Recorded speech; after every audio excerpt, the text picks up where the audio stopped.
I will now call to order the public hearing of the Board of Trustees of the Texas Southmost College District. Trustees present, Ms. Alejandra Aldrete, Mr. Ruben Herrera, Dr. Tony Zavaleta, Ms. Eva Alejandro, Mrs. Delia Sainz, myself, Mr. J.J. De Leon is absent, and present Dr. Jesus Roberto Rodriguez. And I'll call on Mr. Herrera to lead us on the pledge. Pledge allegiance to the flag of the United States of America and to the republic for which it stands, one nation, under God, indivisible, with liberty and justice for all. Honor the Texas flag. I pledge allegiance to thee, Texas, one state under God, one and indivisible.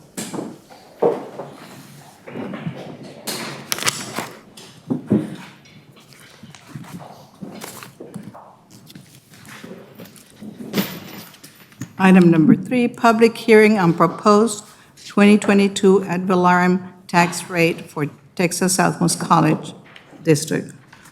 This is a public hearing to give taxpayers an opportunity to express their views on the board's proposed tax rate. The board is proposing the following tax rates. A maintenance and operations tax rate of 0.114260 and a debt tax rate of 0.030656 for 100 valuation.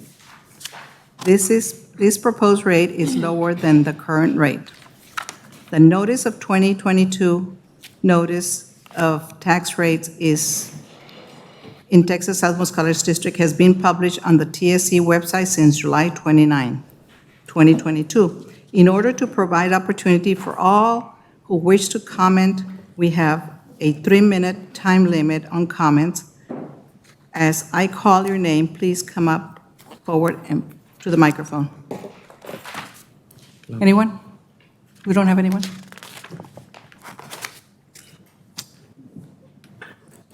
We had no one, so we'll continue to the regular board meeting. So we don't need to vote on this. Not here. No, number 4? No, we need a motion on the hearing. To adjourn the meeting.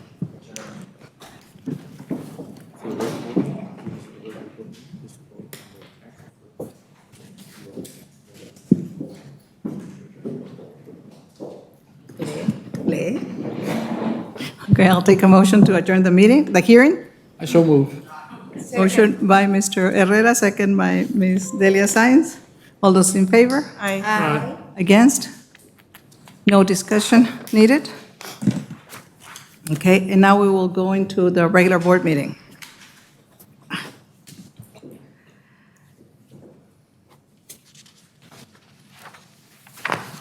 I will now call the board meeting. I will call now the order to the regular board meeting of the Board of Trustees of the Texas Southmost College District. Absent Mr. J.J. De Leon, present Ms. Alejandra Aldrete, Mr. Ruben Herrera, Dr. Tony Zavaleta, Ms. Eva Alejandro, Mrs. Delia Sainz, and myself. Also present our president, Dr. Jesus Roberto Rodriguez. We're not going to do the Pledge of Allegiance again. Okay, do we have any public? No, okay. Okay, item number 4, President's Report. Thank you, Madam Chair, Board of Trustees. Good evening. Since we last met in June, and we didn't have a meeting in July, we're going to present 2 months of activities. First, I'm happy to report that 21st Century Community Learning Centers program led by Dr. Tipton has received 2 exceptional reports. The first was a quality assurance process conducted for the After School Centers for Education, or the ACE program. The annual assessment scores are in, and the program received a perfect score of a 4. In addition, the 21st Century Community Learning Centers program has met all performance goals for the program year, which ended July 31st of this year. A total of 4,116 students were enrolled into the program across 10 BISD sites. The students participated in before, after-school, Saturday, and summer activities. Specifically, a total of 2,635 students attended after-school programming for 45 days or more, exceeding the required goal of 2,500 students. That was an average of about 200 students per center. These results reveal that the TSC 21st Century team continues to be successful at recruiting and keeping our future TSC students engaged. This is a testament to the hard work and dedication of Dr. Tipton and the entire 21st Century team. I would like to thank the AVPs, the deans, the faculty, and student services staff who participated in numerous events over the past year. Next, I would like to share information about the President's Leadership Academy. 13 TSC employees were nominated by their respected VP president and selected to participate in the President's Leadership Academy. The participants attended classes from November 2021 through July 2022, facilitated by Dr. Don Cameron, a retired community college president. The participants learned about leadership theories and how to apply the information to their current roles at the college. The participants completed the program on July 14th of this year. Our goal is that we continue to build the capacity of our employees on campus to grow in order for us to grow our own leaders. I congratulate the employees who completed the academy and thank them for their commitment to the program and for taking time to further their personal and professional growth as leaders of Texas Southmost College. As you know, our fall semester begins on Monday, August 22nd, and the employees have been working hard behind the scenes, working on various events on registering our students. Led by the Student Services team, 3 registration rallies were held on July 20th, August 3rd, and August 13th. We have a team effort. It was a total team effort as Student Services worked closely with the instructional deans and faculty, facilities, marketing to ensure the successful events.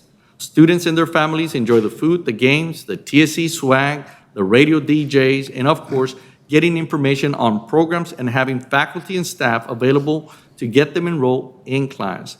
I want to thank immediate past chair, Mr. Ruben Herrera, for attending the August 3rd rally and bringing future Scorpions to register for the fall semester. I also want to thank Mr. Rene Villarreal and Ms. Vanessa Vasquez and their entire team for organizing these events and the faculty and staff who worked tirelessly in welcoming more Scorpions to the family. On August 3rd, 2022, the auditor, this is great news, for the American Welding Society accredited test facility determined our welding labs achieved a satisfactory rating, meaning the auditor recommends to the American Welding Society that the facility be accredited and approved.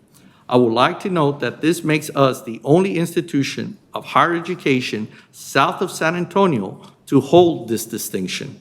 The report indicated the Texas Southmost College test facility has the necessary personnel, welding and testing equipment to perform welder qualification testing in accordance with the American Welding Society accredited test facility standards. The report added that the TSC personnel displayed excellent knowledge of the requirements and responsibilities. This accreditation of our welding facility will help us continue to recruit and maintain our industry partners. I would like to congratulate Mr. Tom Titan and his team, as well as the facilities department on this excellent achievement, and specifically our Board of Trustees for making the investment in our build-out of our welding labs. Mr. President, we're very proud of the welding. And I want to say something about Mr. Rene Villarreal, because he hit the ground running. He really took it into consideration that you only knew for 1 hour, right? And I want to thank you for all the help, Mr. Villarreal. Thank you, ma'am. Next, the Good Neighborhood Settlement House held a ribbon-cutting celebration of their new kitchen on July 29. Ms. Trustee Aldrete and I joined the several community members in celebrating their newly remodeled kitchen and clinic. Good Neighborhood Settlement House is a strong partner of TSC and those students in need. I want to thank once again Trustee Aldrete for joining us, for representing TSC at the event. Next, the TSC employees were on hand at the BISD Back to School Community Fair held at the Hannah Early College High School Gymnasium on August 4th. Our college transition coaches, dual credit team, and 21st century teams were on hand to welcome BISD students back to school and provide information on the TSC swag to future Scorpions. Our TSC employees have also attended many Meet the Teacher events and held pop-up events not only at BISD but other school districts. The team do an incredible job, and I thank them for their hard work and dedication in spearheading the good work and doing TSC's work at our campuses. So thank you. From July 18th through July 5th, we promoted a social media contest. We asked students, alumni, employees, and fans what they liked most about Texas Southmost College. The contest reached 4,795 people throughout the TSC social media. This was also announced on our website, radio, campus digital displays, our physical signage, and throughout the Brownsville Chamber of Commerce and social media. Contestants will submit via Facebook, Instagram, and TikTok. We saw 1,103 users engage with this contest throughout likes, comments, and shares. We received 25 total contest submissions representing all 4 categories. We announced 3 student winners, 2 alumni winners, 1 employee winner, and 1 fan winner, of which we awarded a $500 scholarship. I'm also pleased to report that our paralegal program was named the American Bar Association approved program on August 8, 2022 at the annual ABA meeting, becoming one of only 11 institutions of higher education to hold this prestigious designation. We're also the only institution of higher education south of Corpus Christi to hold this honor. To earn an ABA-approved paralegal studies program status, TSC faculty, students, alumni, administrators, staff, and advisory committee members took part in the rigorous self-study and site visit. The college was deemed to have met or exceeded all standards for educating paralegals, representing a comprehensive review of the program, including its organization and administration, faculty, curriculum, facilities, available student services. This was a team effort. And once again, I want to thank the Board of Trustees for their continued support of our programs and efforts. Dr. Kevin O'Malley, Dr. Kyle, Dr. McCormick, Dr. Christopher Alves, Dr. Angela McCauley, all the faculty and staff, and all the advisory committee members, including a special shout out to retired federal judge Felix Recio for making this accreditation a reality. Thank you. Mr. Herrera. I'm so happy as a clam, very proud, and I know the hard work that Dr. O'Malley and federal retired magistrate Felix Recio, Dr. Kyle, everyone. Thank you so much from the bottom of the legal community's heart. We really welcome, we need trained and accredited personnel to work in our law offices. Thank you so much for making this happen.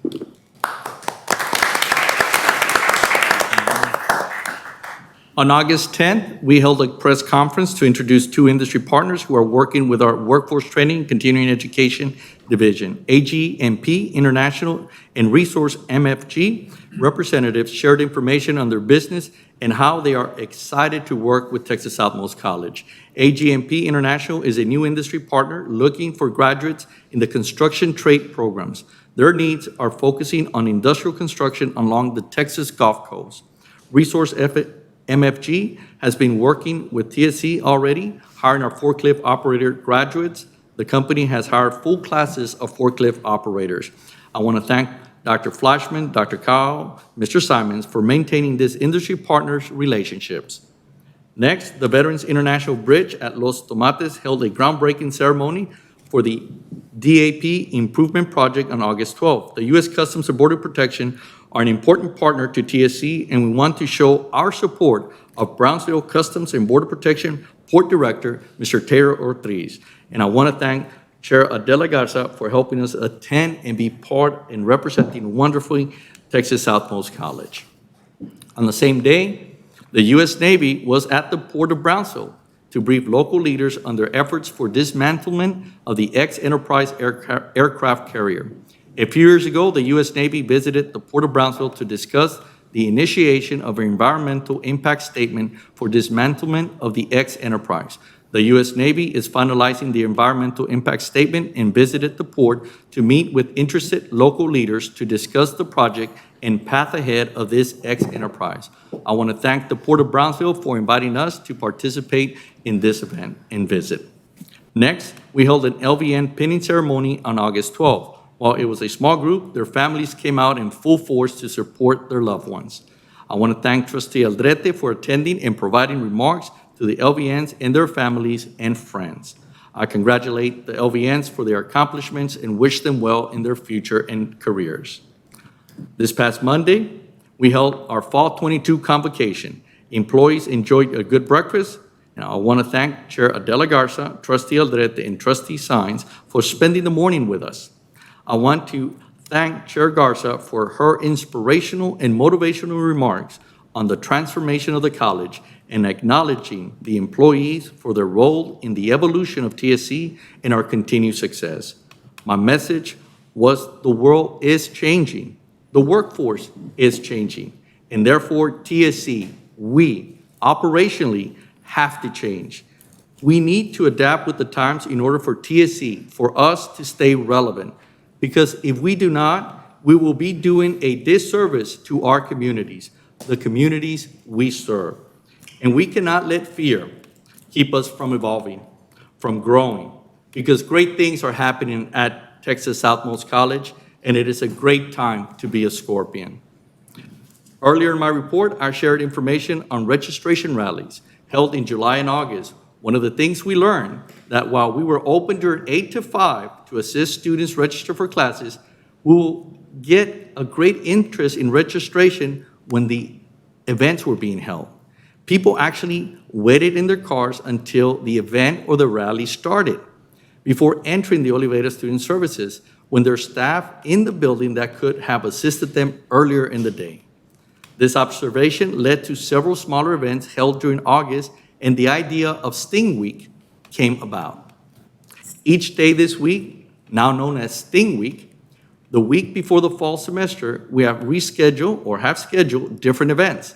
And in true fashion, we make sure there is food and giveaways at each event. On Monday, we called it Yo Quiero Dinero, the FAFSA Fest. On Tuesday, we had Back to School Fiesta. Yesterday, the Scorpion Walkathon, the Scorpion Job Fair, Club Fair, and rec events. Today, we have Transfer Day and Open House, Meet Your Program, and Campus Tour. Tomorrow, we're going to have extended registration hours. On Saturday, we will have continued extended registration hours, and we're calling it Last Chance. We plan to continue this tradition and hold Sting Week prior to the fall 2023 semester. I want to thank Student Services for their lead on this and our faculty who are participating in the Meet Your Program event this evening. Yesterday, we held an annual announcement with the Mexican Consul, Cue Vega. The IME Becca's MOU that was signed will help achieve our mutual goals with the Mexican Consulate of facilitating students' academic development and ensuring they continue their education. I want to thank the Mexican Consulate for their continued support of TSC, our students, and our communities. We are proud to be their partner, and we look forward to continue the collaboration we have between Texas Southmost College and the Mexican Consulate Office. And I want to thank Ms. Chair Garza and Trustee Aldrete for once again joining us and representing Texas Southmost College. At this point, with the board's permission, I would like to call on Mr. David Tomlinson to give us an update on the TSC Foundation. Madam Chair, Board of Trustees, Dr. Rodriguez, seems like it's been forever since we've been up here to talk about the foundation. But I wanted to start off by, as Dr. Rodriguez mentioned, and I know Mr. Herrera was extremely excited about the new program. The Social Hour for Justice event was held on June 27th, where we had many people from around the community that came to support the new program and the new building fund. And that evening alone, we raised close to $10,000. And I know that they are still, Judge Recio and especially Dr. O'Malley are still out hustling, so to speak, to get some additional donations to put towards that. So as of today, we've got a little bit over $70,000 that's being committed to the building fund. So that has been a large part with Mr. Rudy De La Garza, Judge Recio, his contribution, as well as Dr. O'Malley's, and then, of course, the community. So thank you all for making that event happen, and especially for this board on the vision of that program and that building. This month of August, pretty much July was, you don't see anything up there because pretty much it's been working on the golf tournament, which I'll talk about here in a little bit. But with regards to August, yesterday we held our scholarship committee meeting, which by Dr. Stern, Madam Chair was there, Dr. Rodriguez, and there was some additional discussion on the tweaking of the scholarship application, but not only that, a potential increase. As long as the Board of Directors approves that next week, we should hopefully see an increase in the funds that will be allocated from the foundation towards student scholarships. So it's a great testament to the work that the foundation is doing to make sure that our community students have the means to come to school. As I mentioned, the Board of Directors meeting that we will be taking up the scholarship incentive will be next week on August the 24th, and that is our bi-monthly meeting. With addition to that, the 1926 fund. This is the employee contribution fund that is made by employees towards the scholarships for students. Last year, when we kicked off this new club, it was an October 1st start, and we raised a little over $11,000, which would be committed during the course of the year because it's taken out of their payroll. So over the next month and a half, I'm eager to be meeting with different departments so that we can discuss the new fiscal year for 22-23, and to make sure that those that had donated already, we will, look for the continued donation, and then those that were not a part of the club during this past year, that we would be able to get some new employees to contribute to that. So we're looking forward to that number increasing on that end. As I mentioned, the Scorpion Classic, August the 27th, that sure did come pretty quick. That's not this Saturday, but next Saturday. Tee off is at 8:30. We sold out several weeks ago with regards to teams, so we are going to have an extremely great turnout. We've been praying for the rain gods to give us some rain, and as we all know, it's been happening. So we need a little more between now and next week. As all the courses in the valley are just they're really dry. So Not on Saturday. not on Saturday. Maybe a little bit on Friday, but not on Saturday. So yes, we did sell out. It's supposed to be 36 teams, and we've actually got 37. So we're looking forward to that, and we've got an additional surprise where we're bringing in a long hitting pro that's going to be hitting the golf ball for a small nominal fee for each player, and he's supposed to be able to hit it up to 400 yards. So I think a lot of people would be willing to pay that to have him hit the ball for you. So we're looking forward to next month giving a much more detailed description and ledger on how the tournament did, but I can already tell you that we've surpassed last year's numbers already by quite a bit. So I look forward to that. If you're available on Saturday and want to come out and enjoy the heat with us, we definitely would love for you all to attend. And like I said, it starts at 8:30. Breakfast and lunch will be served. Other than that, this is just the flyer for the golf tournament, as I mentioned, and this really concludes my report. Thank you. Thank you, Mr. Thomason. Finally, I'd like to share with you this month's video highlighting the activities that have occurred since we last met. Sir, can you please start the video?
Texas Southmost College.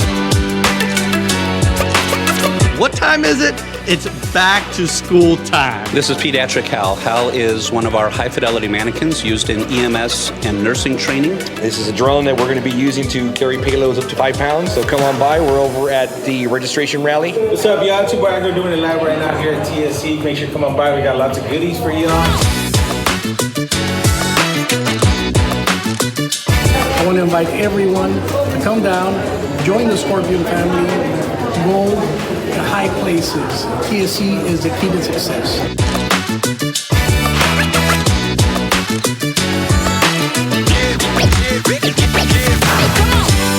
Texas Southmost College registration rally. See you soon.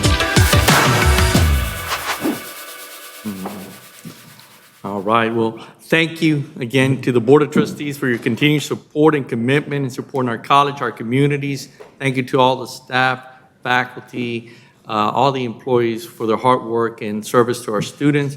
And I truly look forward to starting a wonderful fall 22 semester this coming Monday. This concludes my report, Madam Chair. Thank you, Mr. President. Number 5, Criminal Justice Institute report. Who's doing that? All right, here's one. Madam Chair, can you help me pass these out?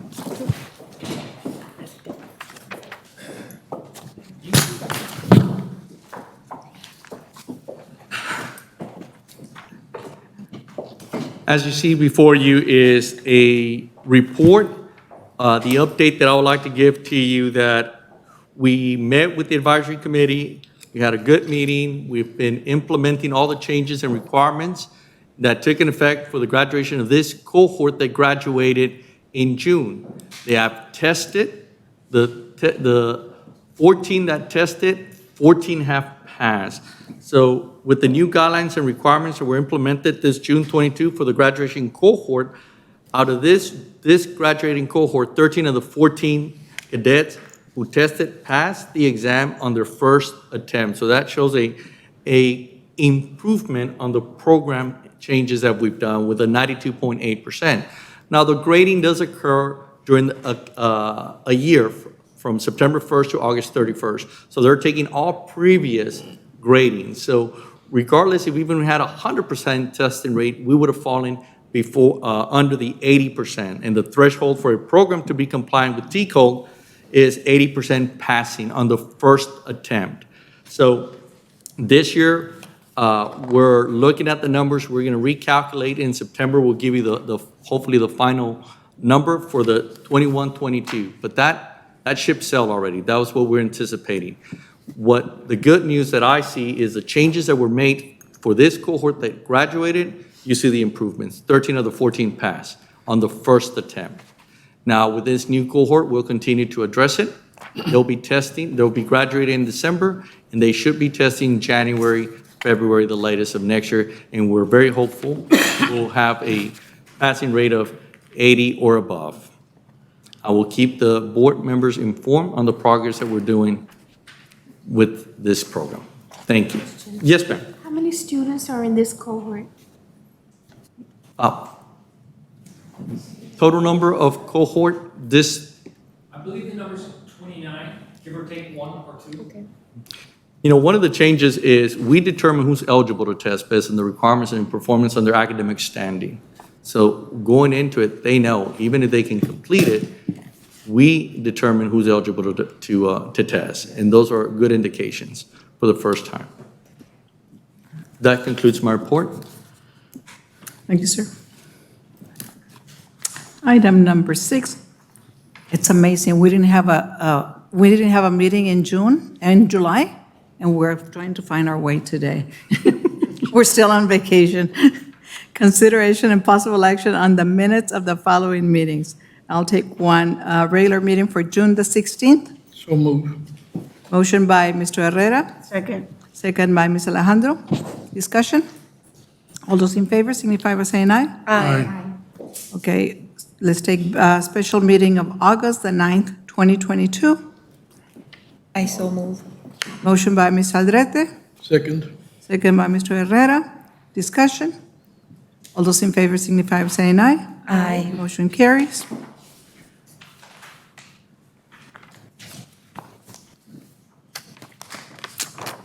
Item number 7, consideration and possible action on approval of the Texas Southmost College District budget for fiscal year 2022-2023. And I'll call on Dr. Gisela Figueroa. Thank you, Ms. Garza.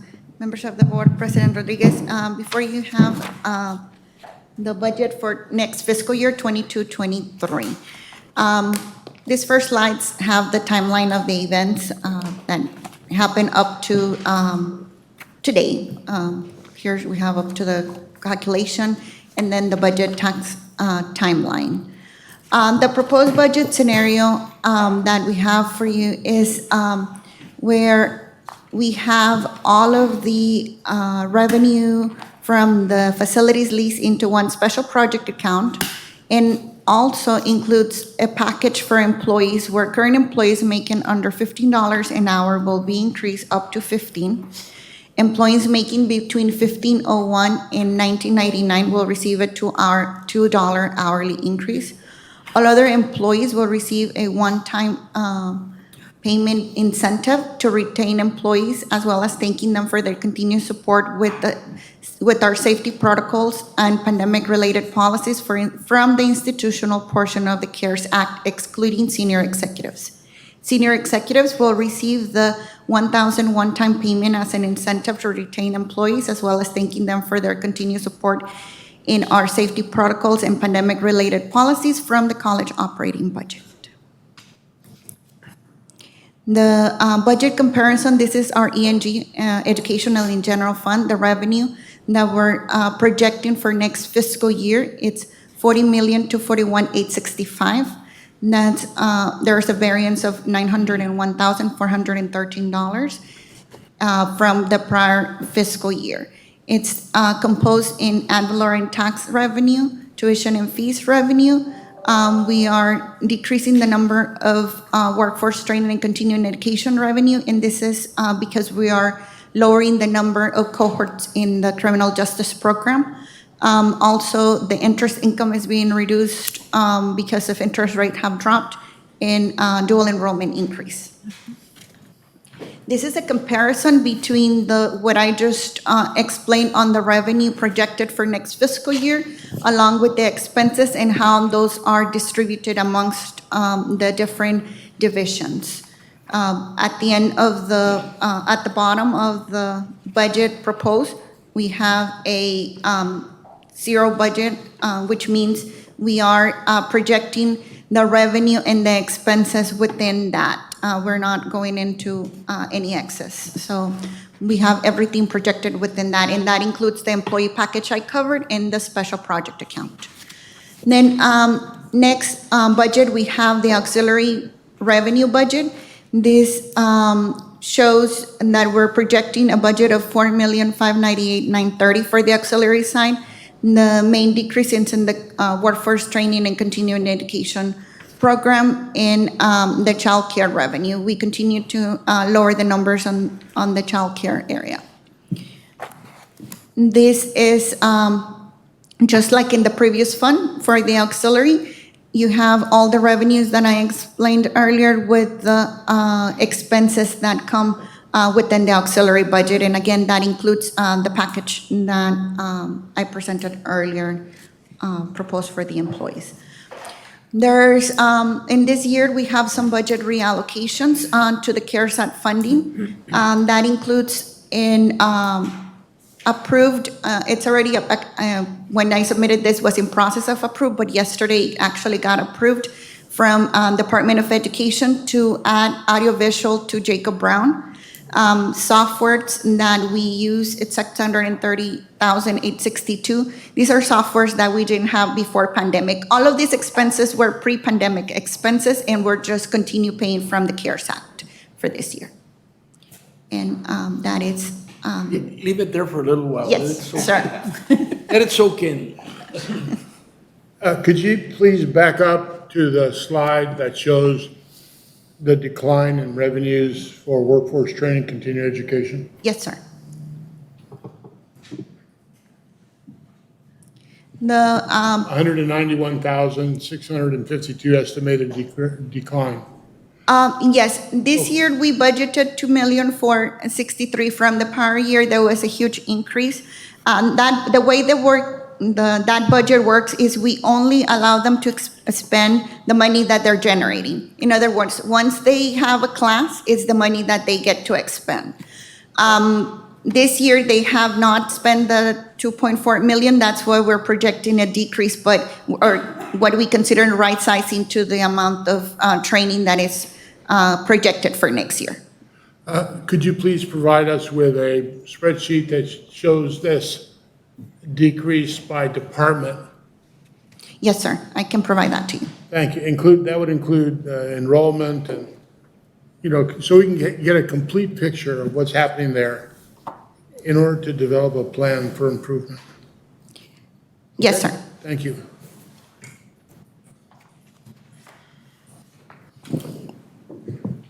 You done? Yes, ma'am. Are there any other questions? I just wanted to see the $1 million for the Jacob. Yes, sir. Sorry. Right there, sir. It's coming from the CARES Act. Okay, I move. Mayor, go ahead.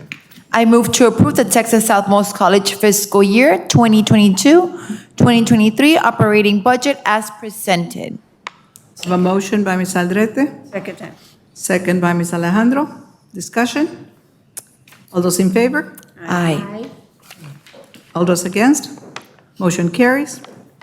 Item number 8, consideration and possible action on the adoption of 2022 TSC District ad valorem tax rates resolution.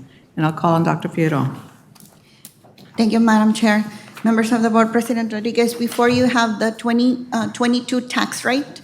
This is the proposed tax rate that the board proposed in the prior special board meeting, and it's a rate of 0.154636. The MNO portion is 0.123980, and the debt service portion is 0.030656. This is a decrease from the current year rate of $9.72 effect on $100,000 property valuation.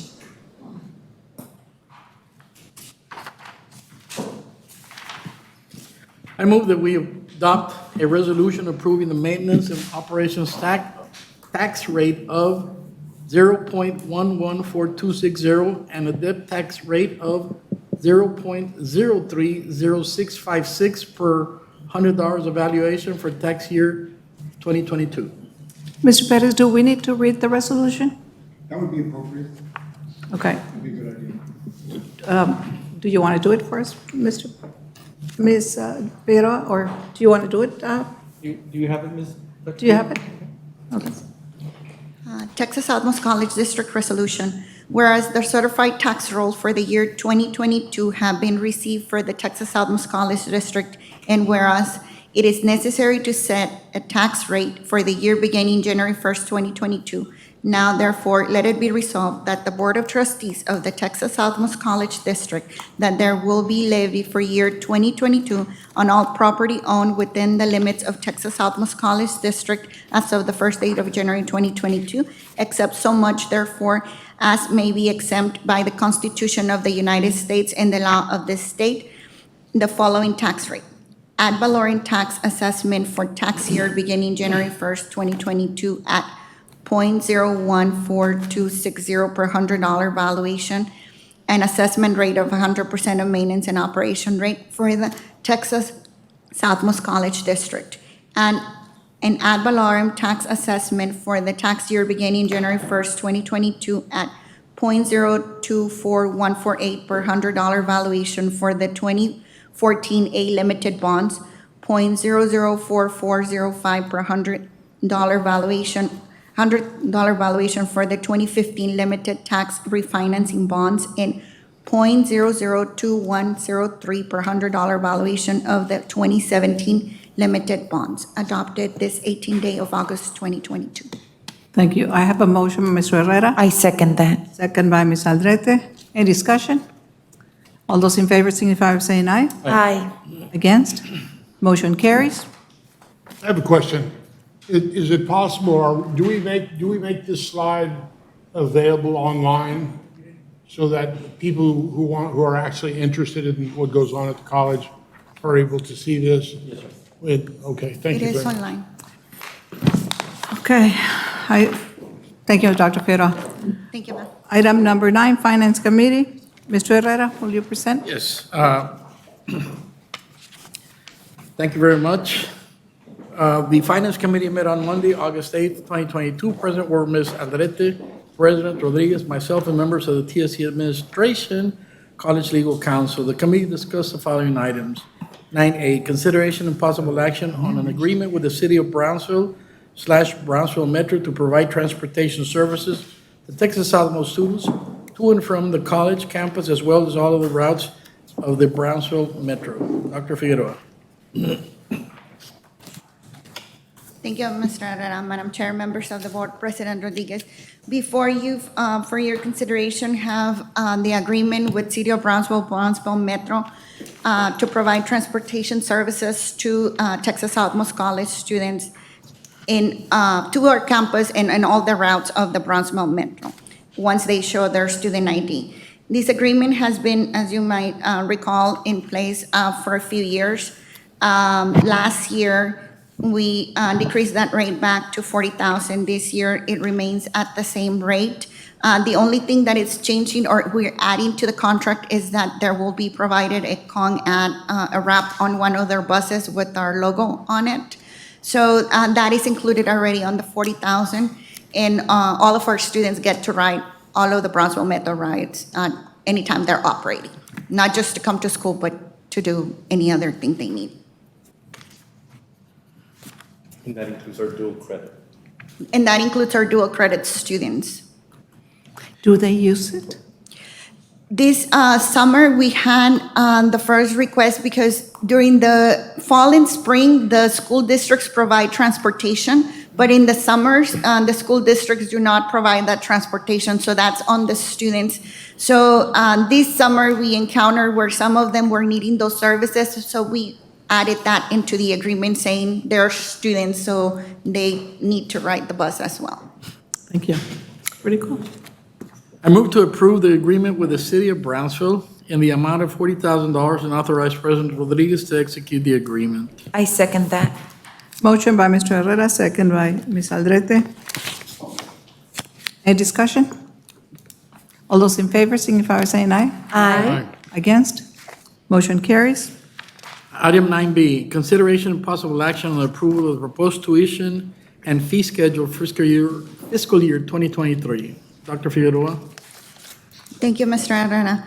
Madam Chair, members of the board, President Rodriguez, before you have for your consideration and possible action, the proposed tuition and fee schedule for next fiscal year 2023.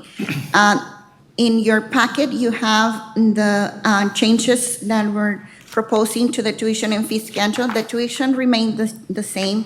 The only changes is on the third section on your packet that says course fees. And basically, it's because we're right-sizing those fees to the actual cost. Some of them are having a decrease, very few are increasing, but that's based on the market. Anything that is highlighted in green is what we're adding, or the new rate. Anything that is stricken in red means it's being deleted. We also have a change in the insurance under other fees. Currently, we were charging $8 per semester, and that's going down annually, and that's going down to $6.50. So again, we're just passing along the cost that is costing us. So since some of those costs went down, we want to make sure the students get that same cost to them. And on the Division of Workforce and Continuing Education, what we have is programs that are being added, like the patient care technician. We have a new grant, and we're adding those courses to our schedule. We're also adding some under construction manufacturing and drones, logistics, and substitute teacher program. So these are new programs that they've opened up, and we need to add those to the tuition and fee schedule. Anything in green, it's an addition. I move to approve the proposed tuition and fee schedule effective fall 2023. A motion by Mr. Herrera, I second. second by Ms. Delia. Science. Any discussion? All those in favor? Aye. Those against? Motion carries. Item 9C, consideration possible action on approval of budget amendment 20-004 to recognize tuition and fee revenue in the amount of $750,000. Musically, Dr. Figueroa. Thank you, Mr. Herrera. Madam Chair, members of the board, President Rodriguez, before you have for your consideration Budget Amendment 22-004 to recognize tuition and fee revenue in the amount of $750,000. The way this, we're planning to utilize that excess revenue this year and recognize and to utilize it is when to do some HVAC repairs then the college needs. Also, invest in some workforce programs, some new labs that are being worked or need to be worked on at the ITech, and as well as one of our buildings, American Legion, is in need of some repairs with the hopes that in the future we'll be able to lease that building. I move to approve the budget amendment 20-004 for fiscal year 2022 as presented. Motion by Mr. Herrera, I second. second by Ms. Aldrete. Any discussion? Is the American Legion Hall being used at all, or is it in bad state? It was a building that was being used during the partnership, and they were keeping the records there. Okay. That's no longer being used. It's in need of some upgrades, and that's what we're focusing on. Okay, thank you. Okay, all those in favor, signify by saying aye. Aye. Against? Motion carries. Item 9D, monthly financial statement report for the month ended June 30th, 2022. Dr. Figueroa. Thank you, Mr. Herrera. Madam Chair, members of the board, with your permission, I'll have Mr. Pizarro present the monthly financial statement report. Thank you, Dr. Figueroa. Madam Chair, members of the board, we have for you the monthly financial statement report. This report looks just a little bit different than the format that has been seen before.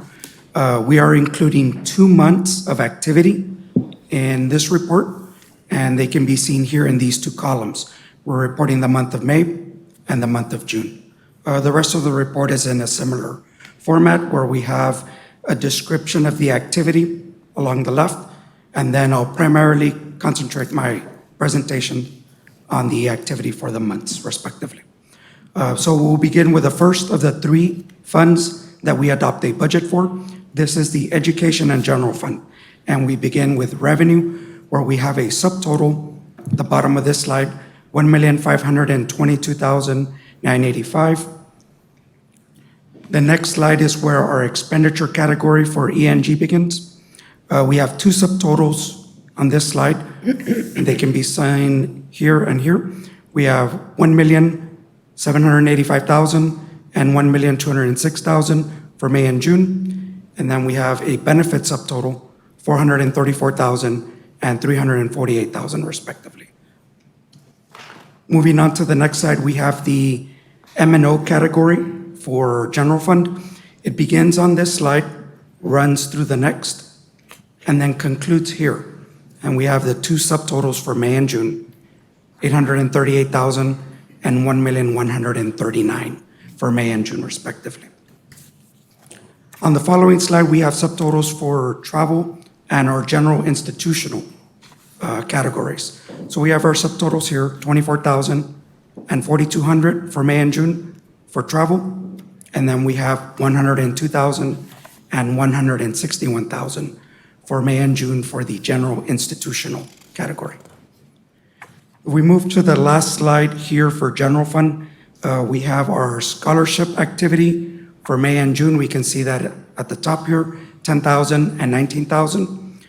And we have some activity for the budget amendment categories, $497,000 and $209,000 for May and June respectively.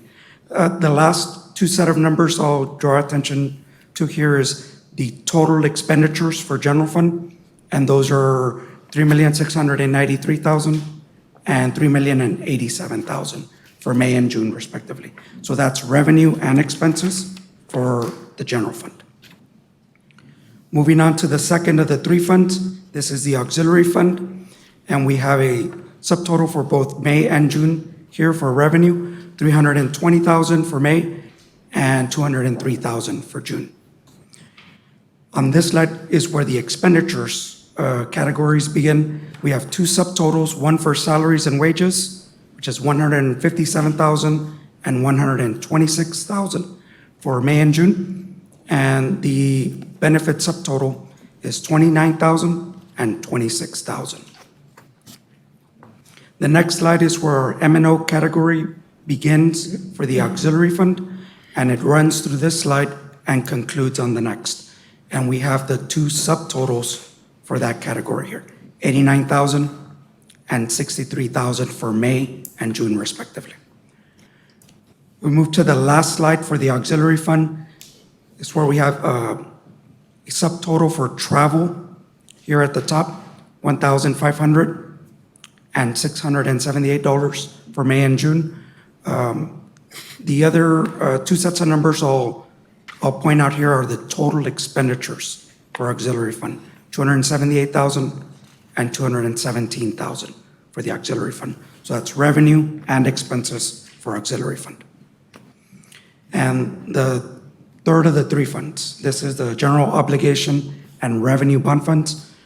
This slide has our revenue, and we have subtotals for May and June, $55,000 and $64,000 respectively. And the last slide for general obligation has our expenditures category. No expenditures in May, but we do have $1,600 in the month of June. So that's revenue and expenses for all three funds that we adopt a budget for. The following slides have the detail for the health benefits and certain other requests that we have put in here over the course of developing this report. We have a subtotal for May and June for the general fund, $1.6 million and $1.7 million for general fund. And then the detail for the auxiliary fund is down here at the bottom with a subtotal of $122,000 and $135,000 for May and June for the auxiliary fund. Moving on to the next slide, this is our fund balance recap. Our number here at the top, the $23,842,184, that ties to our audited financial statements. And then we recap the activity that we've had, and then we estimate what our fund balance would be at June 30th here, $23,259,444. The following couple of slides have our debt service payment requirements, and these have not changed since the last time that we presented a report. So those go through a couple of the slides here. And with that, Madam Chair, concludes my report for the monthly financial statements. Órale.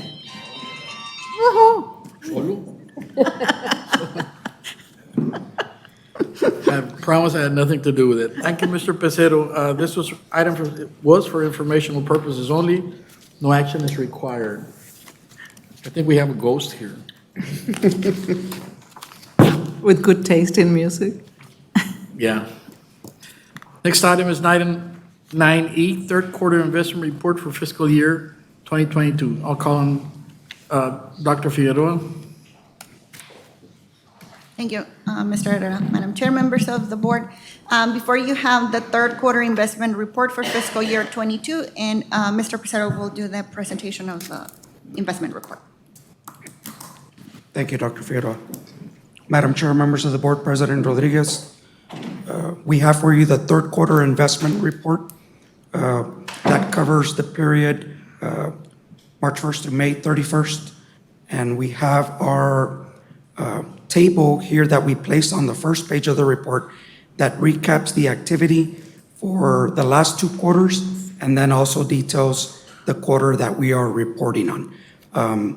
The following four slides on this report will detail whether those funds are invested in a certificate of deposit or with a public funds investment pool or whatever the type of investment product it is. It's detailed in those pages. We just recap those for you here at the top, and I'll primarily concentrate my presentation on that small section of the table. We have our current funds of 72 million. We have loan funds of 69,000, endowment of 3.4 million, plant funds of 14 million, agency of 13,000, with a total there of 89. The total interest earned for the quarter was 115,000. As you can see, we saw a slight uptick compared to the prior 2 quarters, so that's looking positive. We're hoping that stays consistent there. Along with the detail that we provide for the report, we also like to include this item that was requested, which has our current listing of certificates of deposit, the date that they were opened and their respective maturity dates, and which banks those amounts are with. The next slide has a listing of our certificates of deposit that have already matured. We have the date that they opened and then the date that they matured on those first 2 columns. The third column has the bank that had those funds, and I'll draw your attention here to this last column, which has the interest earned with a subtotal of so far what has been accumulated. And the last slide has our, that we have earned, yes. The last slide has a listing of the banks that we include in our solicitations whenever we go out and we request price points on those CDs. So those are all the banks that we reach out to every time a CD is going to mature, and we get pricing from those banks. With that, concludes my report. Thank you, Mr. Pizarro. This was for informational purposes only. No action is required. Next item is fund balance operations report. I'll call on Dr. Gisela Figueroa. Thank you, Mr. Herrera. Madam Chair, members of the board, President Rodriguez, this is one of the requested reports with the number of days that we have in fund balance. So our total operating expenses within a year, we need to operate about $174,000, $174,937 a day to operate the college. If we were to receive no new revenue going forward, the unrestricted balance that we have currently covers 132.96 days of operation. That is with the unrestricted funds as of that we have as of year end.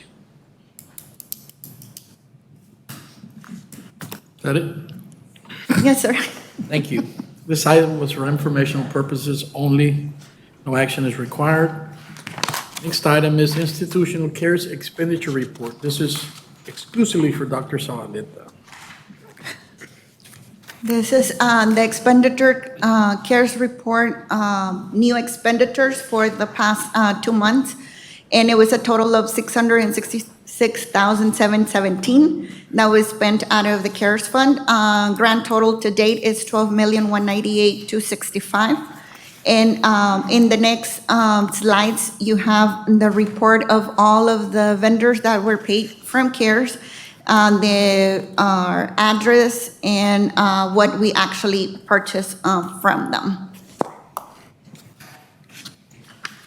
Thank you so much, Dr. Figueroa. This is for informational purposes only, too.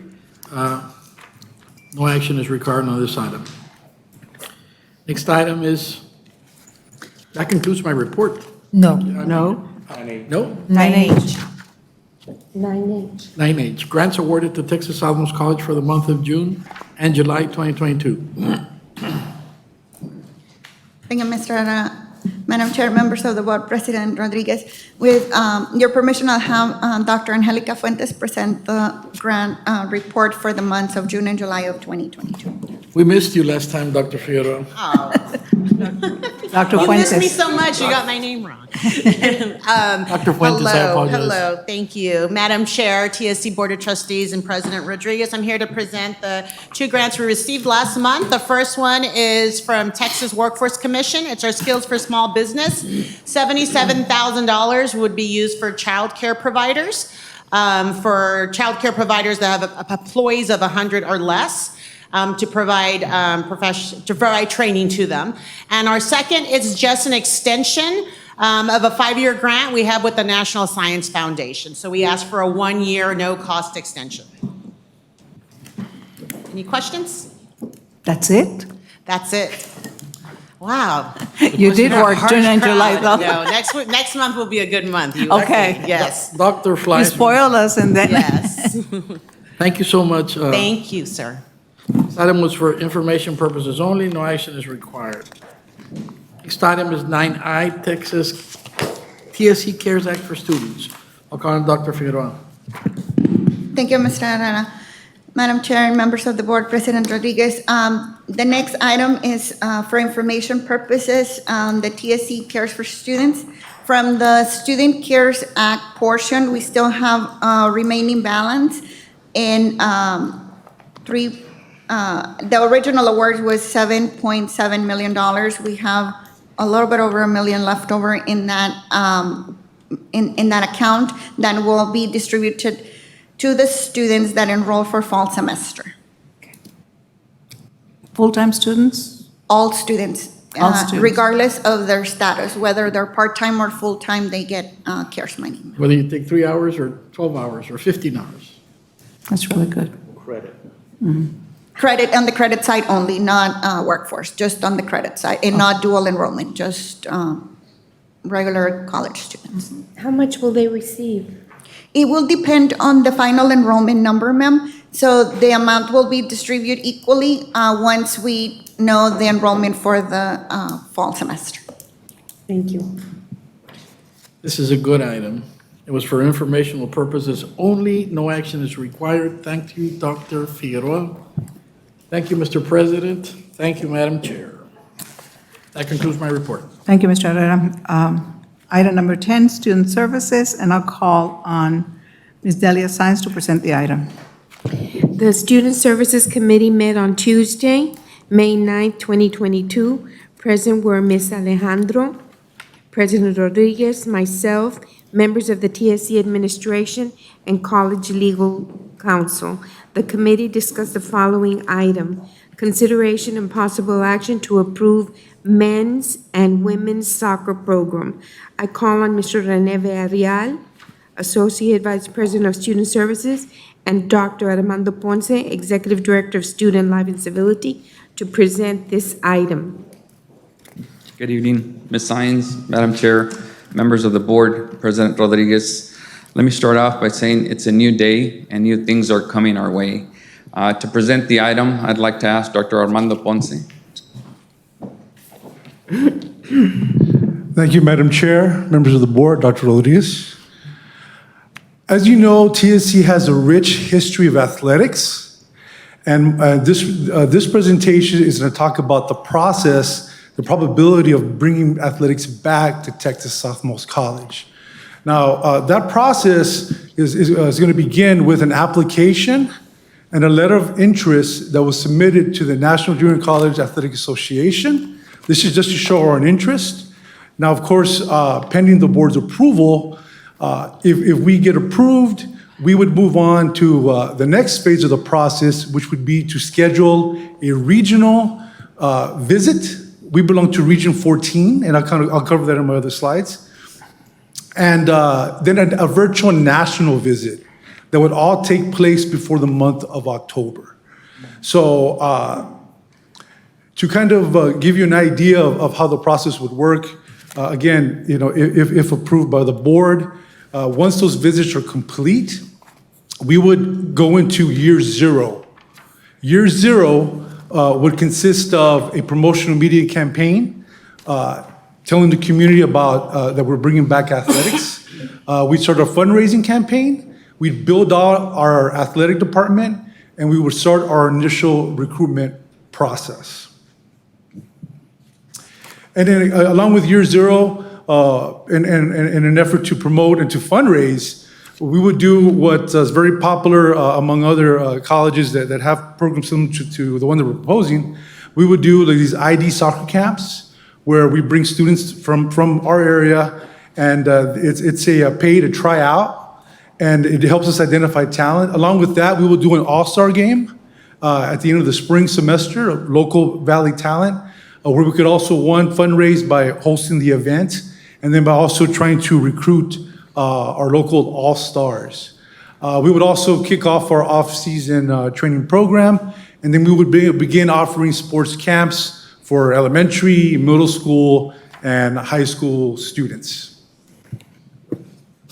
And again, just to give you a visual, where our region is, we're Region 14, which is primarily in East Texas, and of course, all the way down to Texas Southmost. And to give you a better visual of where the kind of the teams, that's not exactly per scale, we try to fit them all in, but these are the teams that are in Region 14, which would be Angelina College, Blinn College, Coastal Bend, Jacksonville, North Texas Community College, Navarro, Paris, Trinity Valley, and Tyler. Those would be the teams that we would be competing against. Here's a snapshot of what our budget would look like for the first 4 years. Now, what we did is that we spoke with other athletic directors, other programs throughout the state to get a baseline of what an operating budget would look like. And if you notice, year zero, there are some expenses because we'd be building out the program. And year zero kind of leaks into year one because we would start our training camp in August. And we'd have to buy uniforms, we'd have to be preparing. And even though our season wouldn't start until September, our official season, well, it's common you have a few scrimmages before the season starts. So that's why you see those initial costs. When we go to year one, if you notice from year one to year two, there's an increase in budget. Year one, we are not eligible for postseason play, which means we can't compete for a championship at that time. We have to sit out 1 year. And in year two, the expense is the additional travel to compete in postseason play. Now, if you see year three, the travel is also the same, but we have to purchase uniforms every couple of years, and that's where you see the discrepancy there in an increase. So, and if you notice, the biggest expense that we have is the travel. So, we looked at different companies. We went with the possibility of doing charter buses for safety reasons and liability issues. A company that has a lot of experience with athletics, and they provide a driver. And again, it's a safer option. Yes, sir. I have a question. Yes, sir. A very important question to us. Liability on the buses. When we contract them, they take all the liability. I understand, Yes, but sir. I've seen many cases, some cases, in which accidents occur and the bus company is underinsured or not insured at all. We want to make sure, very sure, that the insurance carriers that they have carry appropriate monetary insurance. Dr. Figueroa, you're the expert on this. Please verify that anyone that we contract has appropriate insurance. Last accident we had here in the valley, it was one of those bus companies that was underinsured. So it's very important. Liability is very important to this board. Yes, sir. We'll do our due diligence, sir. Yes, sir. Excuse me, I don't see any expense or budget for staff or coaching, or is that this? Oh, I'm sorry, sir. That was my next slide, Dr. Sabla. Excuse me? This is the slide for the actual department. You snuck that up when I turned this. I didn't see that. You read your mind. Excuse me? So yeah, that was the operating, and then this would be like the department, This would be the department budget. Now, if you see, we'd have one coach for the men's and women's, which is very common for programs that would be similar to ours. And the way they actually do, because travel is so expensive, they schedule the men's and women's games on the same day. So, which allows the flexibility for the coach to do both. We would also hire an assistant coach to assist, with travel logistics, scheduling, everything from washing uniforms to, athlete compliance. We have to provide a support system for the athletes to ensure that they keep their eligibility and that we stay in compliance. We would also have an athletic director, as per the NJCAA, that would do the program oversight, budget, fundraising, community partnerships, and so forth. Are the coaches full-time? The head coach will be full-time. Common practice is that they get a staff member or another faculty member to assist. So that's why we have a stipend set. And so do you have an estimate for revenues? Yes, sir. So with speaking with other programs across the state, of course, one benefit is that student athletes have to be full-time students. So they have to take a minimum of 12. Common practice is that they take 15 hours to make sure if they have to drop a class, if they struggle, they take 15 hours per semester. And this is what we would generate for usually between 35 to 40 per team for men's and women's. So we did rough number 38 estimate. You have 25 on the active roster, and usually about 10 to 15 red shirt practice squad type players. So this is what we would, what we based off our numbers are. And this is just for one term. Yes, this would be for the fall. And it would be similar in the spring. And I'm open to any questions that you may have.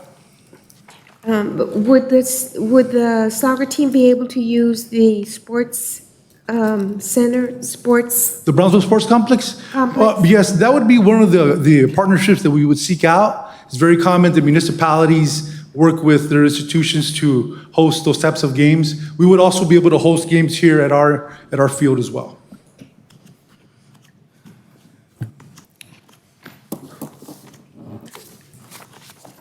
I make a move to approve the men and women's soccer program at Texas Southmost College. I have a motion by Ms. Delia Saenz, second by Ms. Alejandro. Any discussion? Liability insurance. Yes, sir. All those in favor signify by saying aye. Aye. Against? Motion carries. Item number 11, Academic Committee, and I'll call on Dr. Zavaleta to present the item. Thank you. The Academic Committee met on Tuesday, August 9th. And present were Ms. Saenz, myself, President Rodriguez, and other administrators. We have these items to present to you. Item 11A, consideration actual possible action to approve contract between Texas Southmost College and Cameron County to facilitate the delivery of peace officer training. And we'll call upon Dr. Kyle to present. Thank you, sir. Madam Chair, Board of Trustee members, President Rodriguez, the item you have before you is one that we bring to the board each year. It is for our Criminal Justice Institute, for our cadets to be able to practice their driving skills. This is with Cameron County for $100 a day, and on average, we use about 20 days a year for this particular skill that we train for. This has been reviewed by legal and approved by legal. Any questions? Ms. Saenz, do you have any questions regarding this? Okay, so then I move to authorize President Rodriguez to sign the contract between Texas Southmost College and the County of Cameron, Texas, as presented. I have a motion by Dr. Zavaleta. Second. Second by Ms. Saenz. Any discussion? All those in favor signify by saying aye. Aye. Against? Motion Item carries. number 11B, consideration and possible action on the memorandum of understanding between Valley Baptist Medical Center, Brownsville, and Texas Southmost College. Dr. Kyle, if you'd be so kind. Thank you, sir. Madam Chair, Board of Trustee members, President Rodriguez, the agenda item you have before you is in anticipation of TSC submitting a Skills Development Fund grant with Valley Baptist Medical Center for a little bit under $200,000. It is the practice of TWC to require an MOU with the facility or the company that you are entering into an agreement with. This has been reviewed and approved by legal, sir. Okay. Questions? Motion. All right, there being no questions, I would move to approve the memorandum of understanding between Valley Baptist Medical Center in Brownsville and Texas Southmost College and authorize President Rodriguez to execute the agreement as presented. I second the motion. I have a motion by Dr. Zavaleta, second by Mr. Herrera. Questions? None? All those in favor? Aye. Against? Motion carries. Item number 11C, consideration and possible action to approve the supplement to the clinical affiliation agreement with Health and Human Services Commission. Dr. McCormick. Thank you, Dr. Zavaleta. Madam Chair, Board of Trustees, President Rodriguez, I'm bringing for consideration and possible approval a supplement to an existing master clinical agreement we have with Texas Health and Human Services Commission that was signed in July of this past July.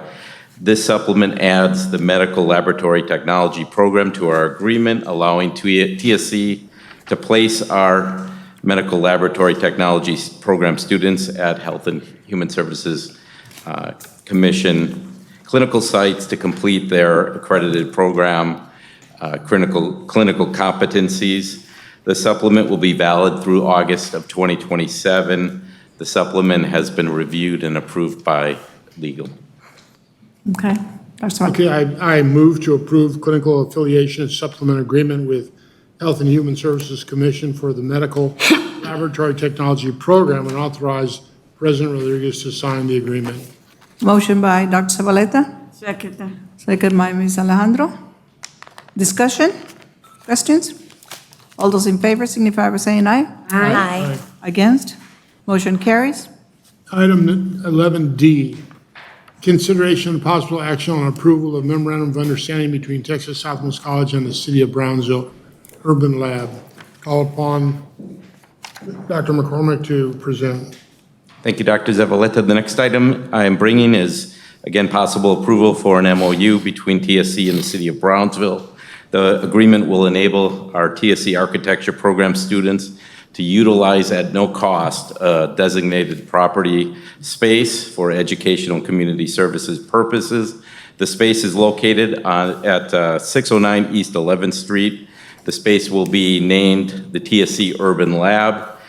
The space will be used to foster academic success for our students by providing students hands-on learning opportunities in a collaborative learning environment comprised of TSC students, faculty, community and neighborhood leaders, artists, nonprofit organizations, designers, and others. It will be a 3-year partnership. All the activities and work will be determined by the TSC Architecture Program and the City of Brownsville ahead of time. It will consist of service learning opportunities ranging from downtown improvement projects, alley beautification, bike and trail project planning, community garden projects, and so on. And again, the MOU has been reviewed and approved by legal. Okay, any questions, comments? The motion first, then the questions. Yeah, motion. Okay. I move to approve memorandum of understanding with City of Brownsville for the architecture program and authorize President Rodriguez to sign the agreement. I second that. Motion by Dr. Zavaleta, second by Ms. Alejandra Aldrete. Questions? I don't have a question, but I want to say that this is a great opportunity for our students. I mean, even the alleyways and having that opportunity for our architectural students, that's amazing. That's great. I love this. Ms. Garza, you also said that this has been in the makings for years, right? I know that when Mr. Mendez became mayor, you know, he's going to do for TSC. But I also know that Dr. Abu Salim has participated with the city and in many, many projects, and some that we don't know about, and we find out later. And next board meeting, I would like for Dr. Abu Salim to show us what we've done, because you'll be amazed. So I'm happy for him to have that space, because you're going to showcase TSC in our architecture students. I appreciate that. Do you have any pictures? Do you have any pictures of where exactly this is located? I'm Googling this. 609. Across from the, sorry. Madam Chair, Board of Trustees, thank you for the opportunity. This is across from the Mark Square. Exactly, like if you, inside the building, you'll see the Mark Square building across from the, what's that famous part there? There used to be some. I don't, yeah. Oh my God, La Ramblas. The Ramblas. You see the Ramblas. There's across from La Ramblas, there is a beautiful building that they refurnished, and Yes. is that the one? It's across from it. Next. So, yeah, so we cross the street and it's right there. From the Mark Square. So it's very strategically located and will give very good visibility for the TSC in general. Of course. So. Our logo and everything is going up. Yes. I used to shine shoes there. There are cantinas all over that. Okay. Absolutely. Is it Catty Corner from It's- Las Rambalas? Yeah, yes. It's kind of to, if you are looking from the building, the Las Ramblas will be to your right. Across the street from the alley from Whitman's. Okay. You're literally on the Mark Square. It's just the 11th Street, crossing the 11th Street. And it's actually great, what you call it, full cycle, if you wish, because our program, our students back in 2011, envisioned the renovation of that space as part of the service learning we did, and here we are, 10 years later, we're going to have actually use it. So it'll be a great story. Congratulations. Yeah, thank you. I want to add something else. I want to thank the city of Brownsville for considering us at this at non-cost for us, and it's a great opportunity for our students. Yeah, thank you. I have a motion and a second. All those in favor? Aye. Aye. Against? Motion carries. Thank you. And finally, 11E, consideration of possible action on scope of work and contract by and between Paragon VTOL Aerospace and Texas Southmost College. Dr. Crowe? Thank you, sir. Madam Chair, Board of Trustee members, President Rodriguez, you have two documents before you for the same project. This is a request for us to partner with Paragon VTOL Aerospace in the construction of a drone. This drone will be less than 250 pounds and will travel less than 55 nautical miles. There is on page 1 of the scope of work a detailed task list for who will do what. Basically, TSC will use the design specifications that are given to us by Paragon VTOL. And then we will have our weld instructor, our certified weld instructor, and our welding students build an aluminum frame for the drone. After that, Paragon will purchase all the component parts of it according to their specifications. And then our IMMT faculty and students will assemble that. And then from there will be pre-testing, first pre-test, second pre-test done on that particular drone. Both of these documents have been reviewed and approved by TSC Legal Counsel. And we will, if you look on page 3 of the scope of work, there are items there that TSC will receive funding for, including the internal labor and the services and the miscellaneous line. So those 3 items to the tune of about $41,000. My question is, does this agreement hinder us from, in the future, entering into agreements with other potential aerospace companies? I would say no, sir, but I will look to legal counsel. Okay. I mean, are we precluded from other agreements? No, of course not. This is not an exclusive agreement. Okay, good. Thank you. All right, so I move to authorize President Rodriguez to sign the contract between Texas Southmost College. Oh, that's not it. That's partially it. I second. Yeah. between Paragon, VTOL Aerospace, and Texas Southwest College that authorized President Rodriguez to sign the agreement. I have a motion by Dr. Zavaleta. Second. By Ms. Delia Science. Any questions? Yes. Will you invite the board for the test flights, please? Certainly. Thank you. All those in favor signify by saying aye. Aye. Against? Motion carries. Thank you, ma'am. That concludes your report, Dr. Zavaleta? I'm sorry, that concludes I am paying attention. No, it's okay. That concludes my report. I was thinking about my grandfather. My grandfather was an aerospace engineer in Southern California, and one of the things I remember is showing me a ticket that he had purchased a ticket to be on a passenger in the first rocket ship to the moon. And that's where I was, but I didn't conclude my report. That's okay. Thank you. Facilities Committee. Me. Ms. Aldrete. There you go. The Facilities Committee met on Monday, August 8th. President were Dr. Zavaleta, Chair Garza, President Rodriguez, myself, members of the TSC administration, and College Legal Counsel. The committee discussed the following items. 12A, consideration and possible action on award RFQ 2241 for architectural engineering A&E services for space renovations at ITEC. I call on Dr. Figueroa. Thank you, Ms. Aldrete. Madam Chair, members of the board, President Rodriguez, before you have solicitation for qualifications, we issue out 2241 for architectural engineering services for the space renovations at the ITEC for the labs for WTC. Mr. Salazar will be presenting this item. Thank you. Madam Chair, members of the board, President Rodriguez, thank you for the opportunity.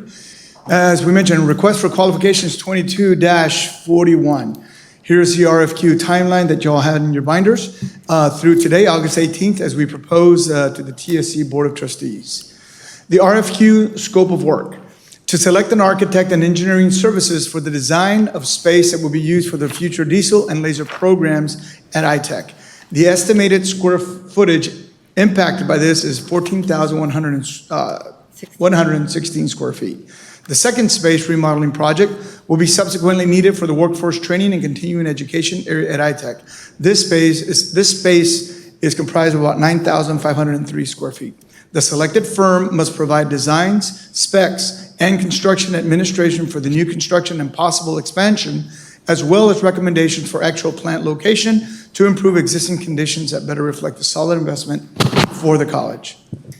Here is a design of the area we're talking about. And as you can see, Everybody has it in their binder, our board members? We have it in our binder. it's in the binders. You have it in your binder. So as you can see, I was just going to point out on the highlighted area there, or probably darker if it's black and white, will be the area we discussed in the top portion is the area for the orbital tube welding, the laser, and diesel as well. Down below, the longer strips that you have highlighted is the second space we talked about for the future expansion projects. The engineering basic services will include, on the next slide, will include the schematic design, the design development, construction documents, bidding negotiation, and construction and administration for the contract. Where exactly is this? I mean, where are we talking about? So one is right before the JCPenney's. Oh, yeah, it's back up. You got it. Sorry. This section up top is right next to the JCPenney. It's towards the back area right now where they're currently doing some construction area. Where the scaffolding is currently being done, the back part of JCPenney, that's the top portion. Where's the old JCPenney? That's the yellow part? Yes, at the very top. That's where the. That's what we're talking about, the yellow parts. Correct. Correct. And then the section below, Mr. Herrera, is the area for the expansion. Next to the nursing simulation lab. Next to the nursing simulation lab. The RFQ Evaluation Committee, Ms. Claudia Cortina, Mr. Hector Espino, Ms. Marcela Juarez, and Mr. Tom Tynan. Here is the RFQ scoring tabulation. Highlighted in green is our proposal, which is Gomez Mendez and Science Incorporated out of Brownsville with 74.20 as a score. You see the others that were there. The RFQ review criteria, as we have used in the past, and this expense will be coming from the current budget for fiscal year 2021-2022.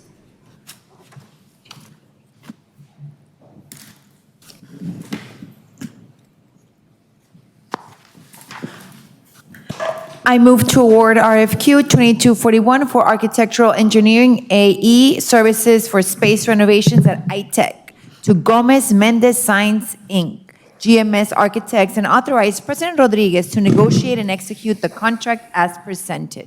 Motion by Ms. Aldrete, Second. second by Ms. Delia Science. Discussion. All those in favor signify by saying aye. Aye. Against? Motion carries.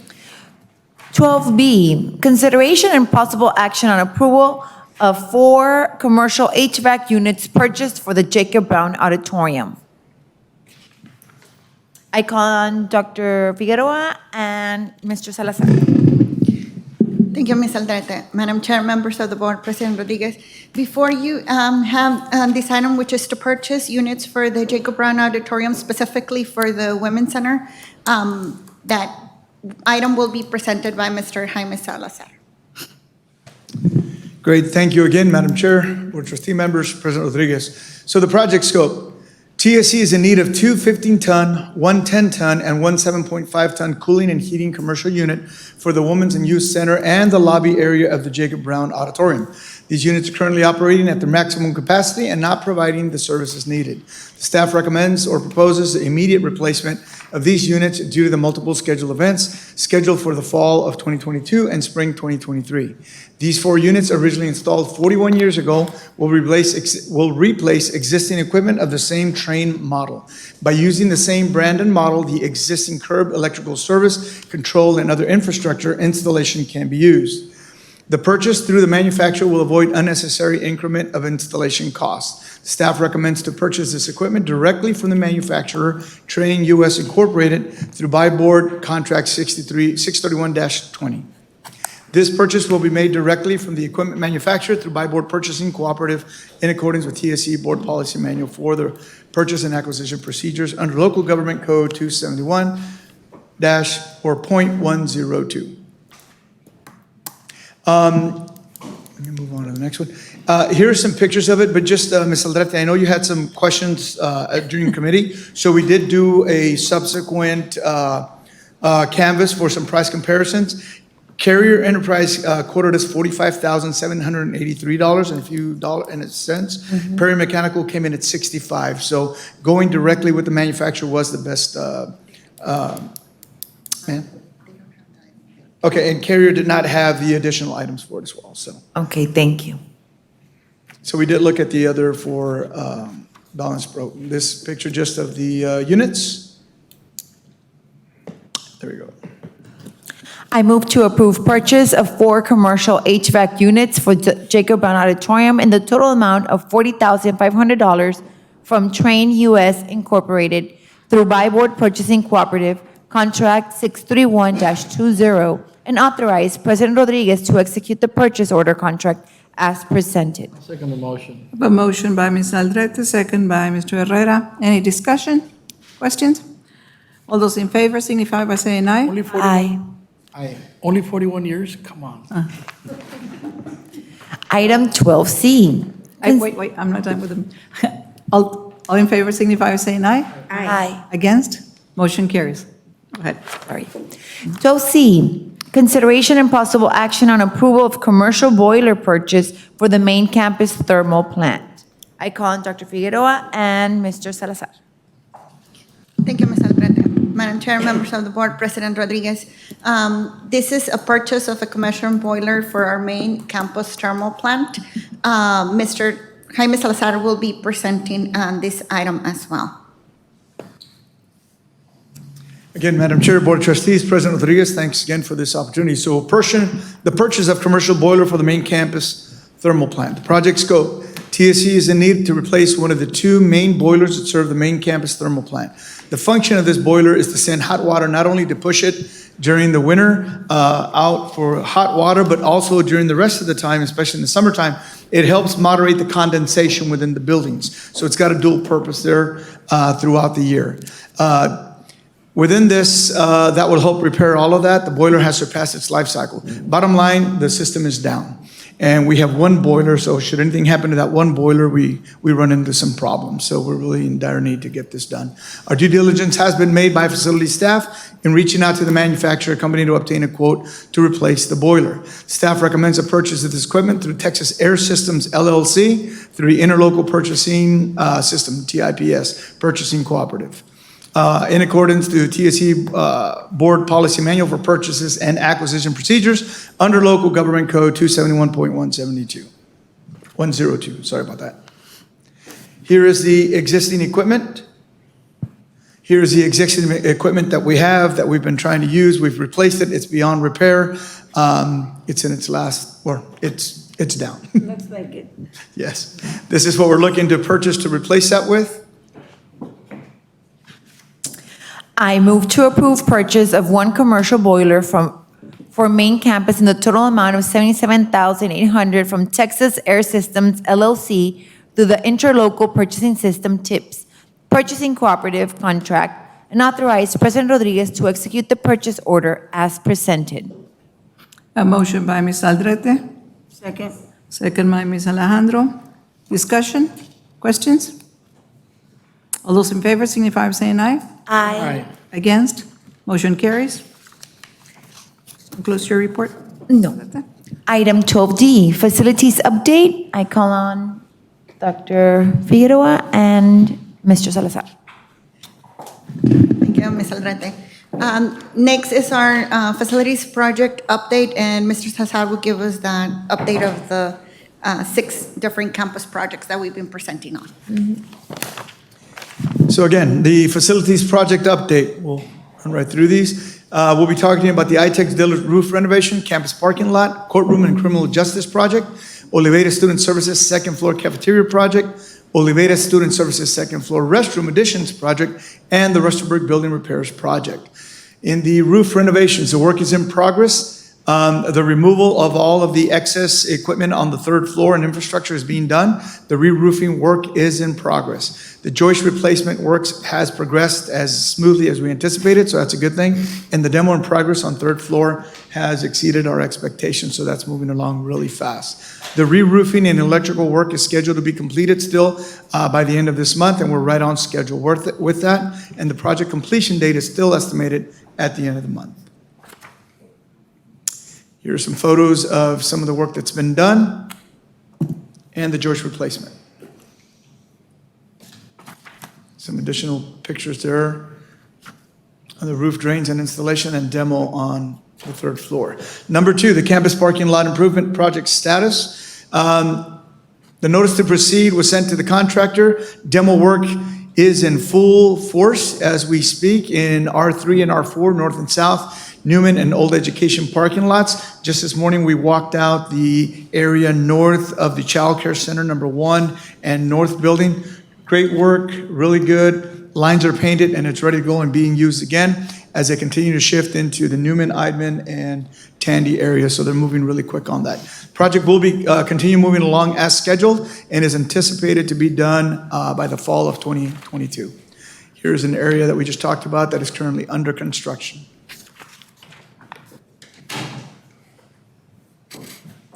And back to your manuals. Courtroom number 3, criminal justice program.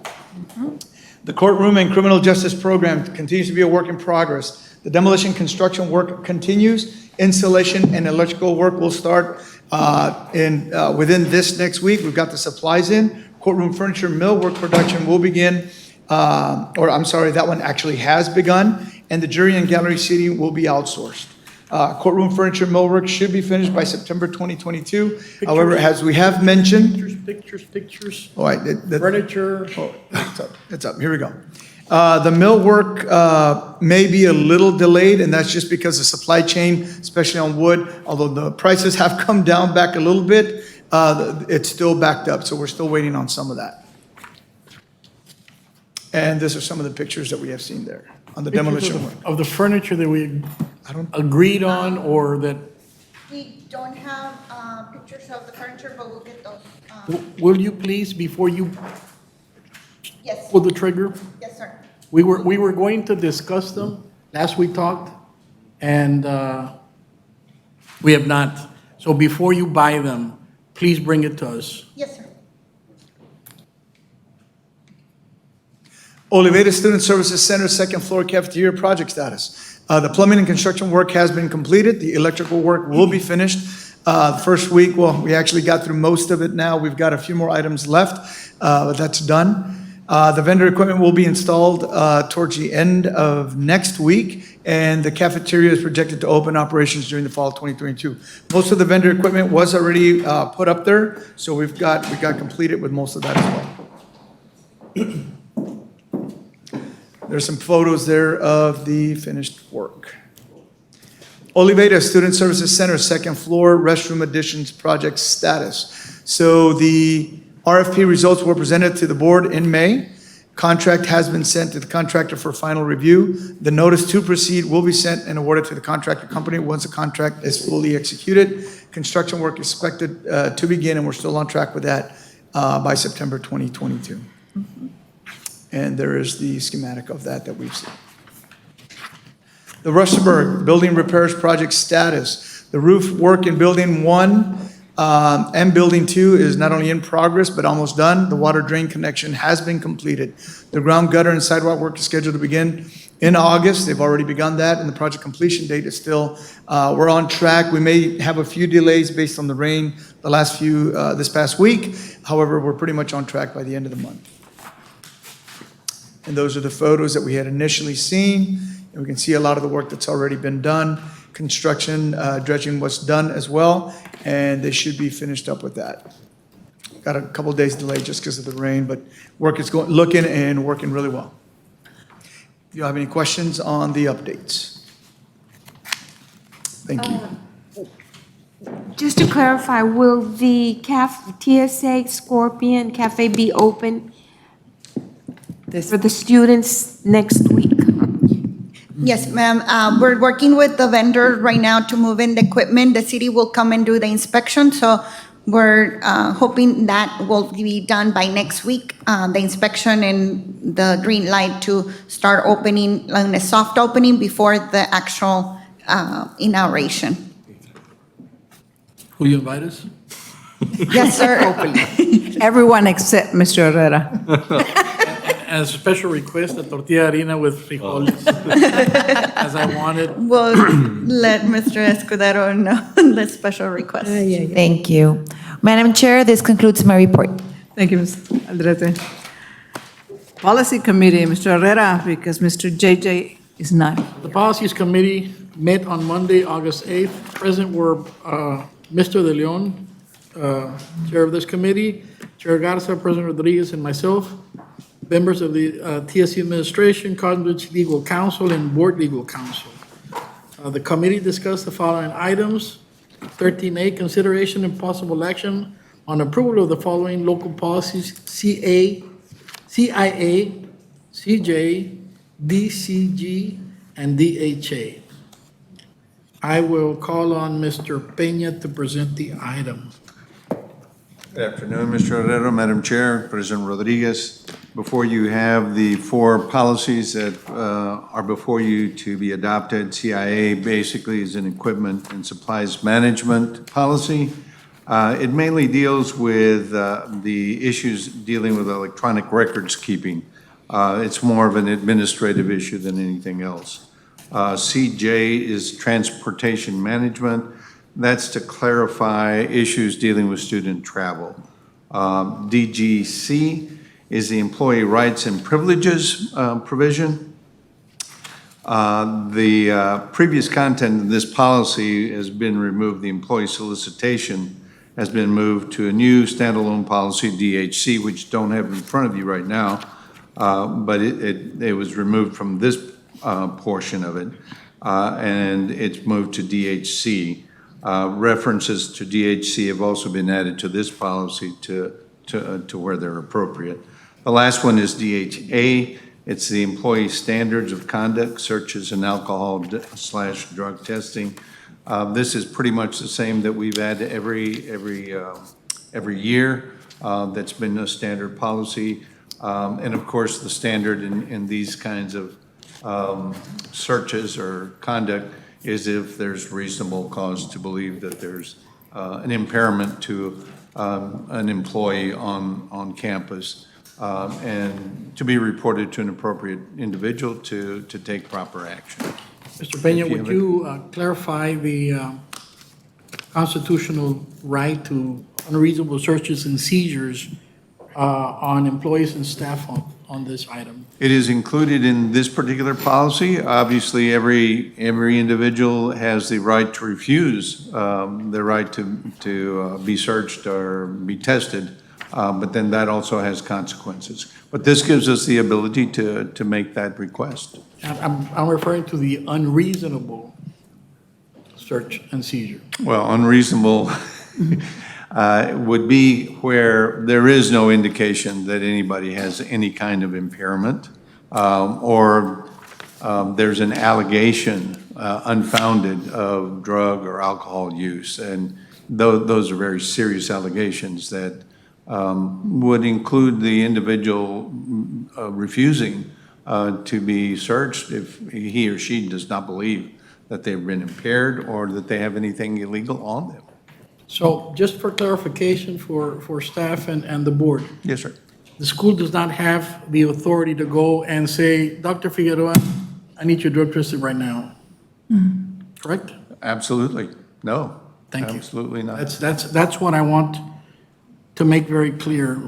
There has to be reasonable suspicion, an accident or something, for this to trigger. You and Mr. Pettis, well, you probably better than Mr. Pettis and I because you deal with criminal defense more than I do.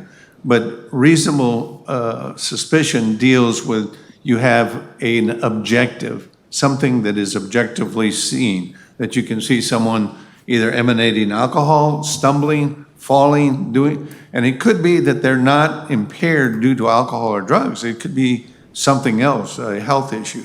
So we have to be very careful on that. But when we have an objective finding of being able to determine that someone is under an influence, then we have the ability to check that. Thank you so much. Yes, sir. I need a motion. Was that the last one? That's the last one. Yes, sir. Move to approve local policies as presented by administration. I have a motion by Mr. Herrera, I second. second by Ms. Science. Discussion? All those in favor signify by saying aye. Aye. Against? Motion carries. Item 13B, review of CF local purchasing and acquisition. Mr. Peña. This was also discussed. I think the issue here was regarding tweaking this particular policy so that the board is informed of any expenditures over a certain amount that would deal with, I guess, the image of the college. And I think both Mr. Pettis and I were charged to try to cobble something together to bring to the board, perhaps at the next meeting, sir. Thank you so much. Yes, sir. This item was for informational purposes only. Thank you, Mr. Herrera. The board will now go to executive session as provided by Government Code, Chapter 551.071, 551.072, and 551.074. We're now in executive session.